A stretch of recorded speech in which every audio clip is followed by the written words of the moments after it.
இலங்கையை விட்டு வெளிநாடு செல்வோர் தொடர்பில் வெளியான அதிர்ச்சி தகவல். கொழும்பில் மாபெரும் போராட்டம், குவிக்கப்பட்டுள்ள போலீசார். பிள்ளையானின் துப்பாக்கிதாரி மட்டக்களப்பில் அதிரடி கைது. அரசியலில் கிடைத்த பெரும் சொத்து ஹரணி, பிமல் பெருமிதம்.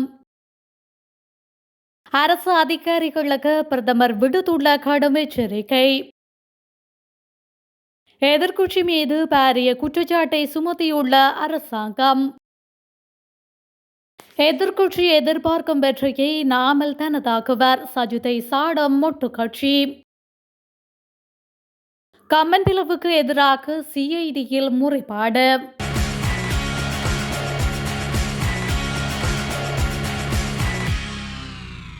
முன்னாள் ராஜாங்க அமைச்சர் சிவனேசதுரை சந்திரகாந்தனின் துப்பாக்கிதாரி ஒருவர் கைது செய்யப்பட்டுள்ளார். குறித்த கைது நடவடிக்கை இன்று குற்றப்புலனாய்வு துறையினரால் மேற்கொள்ளப்பட்டுள்ளது.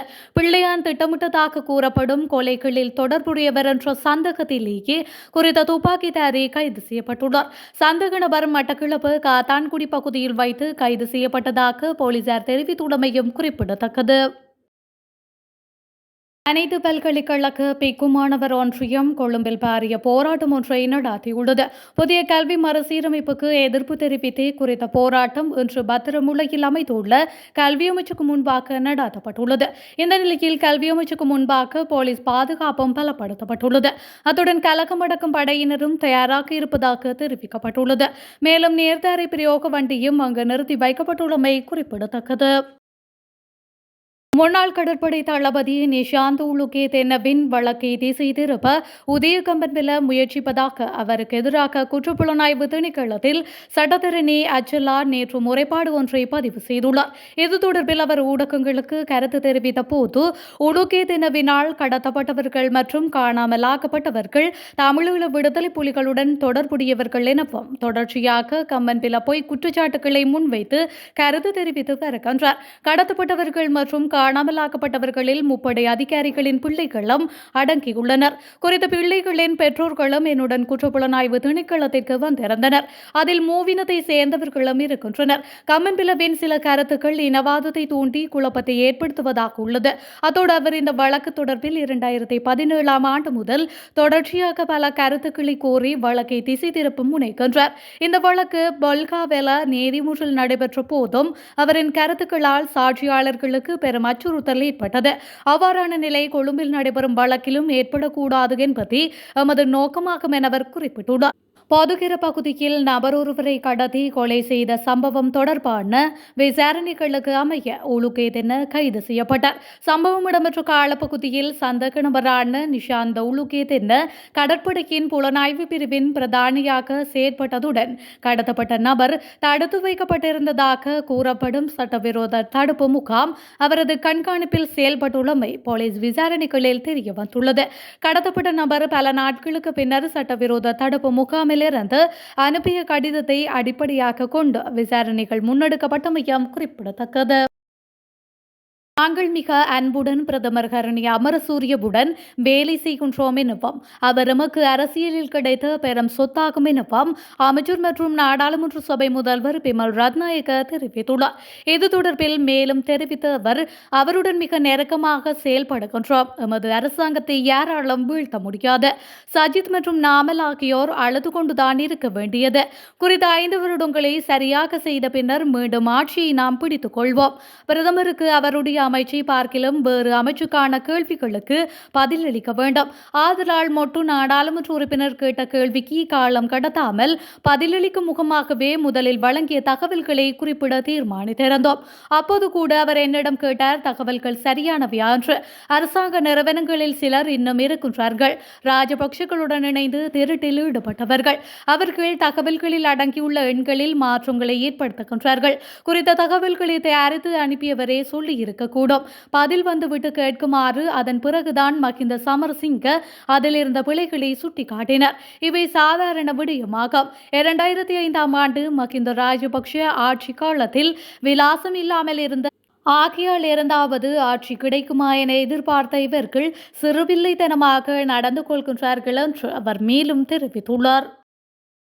சஜித் பிரேமதாஸ் நாட்டின் அடுத்த தலைவர் என்ற சமுதாய கலந்துரையாடல் ஒருபோதும் உருவாகவில்லை என்று மொட்டுக்கட்சியின் முன்னாள் நாடாளுமன்ற உறுப்பினர் சஞ்சீவ எதிரிமான தெரிவித்துள்ளார்.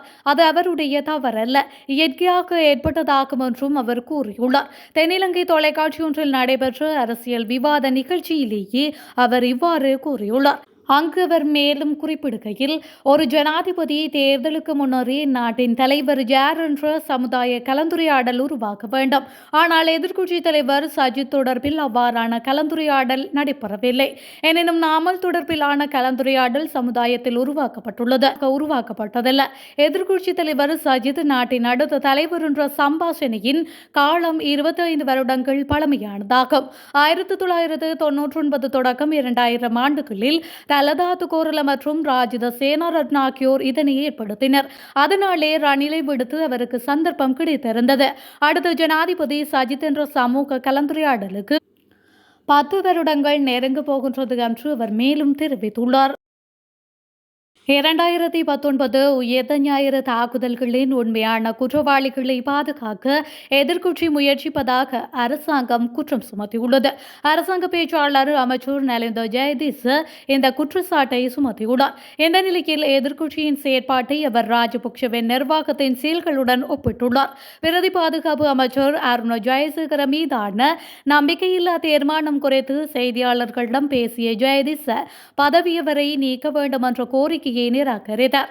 முன்னைய நாடாளுமன்ற அல்லது ஜனாதிபதி விசாரணைகளின் போது ஜெயசேகரவின் பெயர் எழுப்பப்படவில்லை என்று கூறியவர் எதிர்க்கட்சியின் கோரிக்கைகளின் மீது அரசாங்கம் நடவடிக்கை எடுக்காது எனவும் தெரிவித்துள்ளார். இது உண்மையான சூத்திரதாரி மற்றும் உண்மையான குற்றம் சாட்டப்பட்டவர் என்பதிலிருந்து கவனத்தை திசை திருப்பும் முயற்சியாகும் என்றும் அமைச்சர் மேலும் குற்றம் சாட்டியுள்ளார்.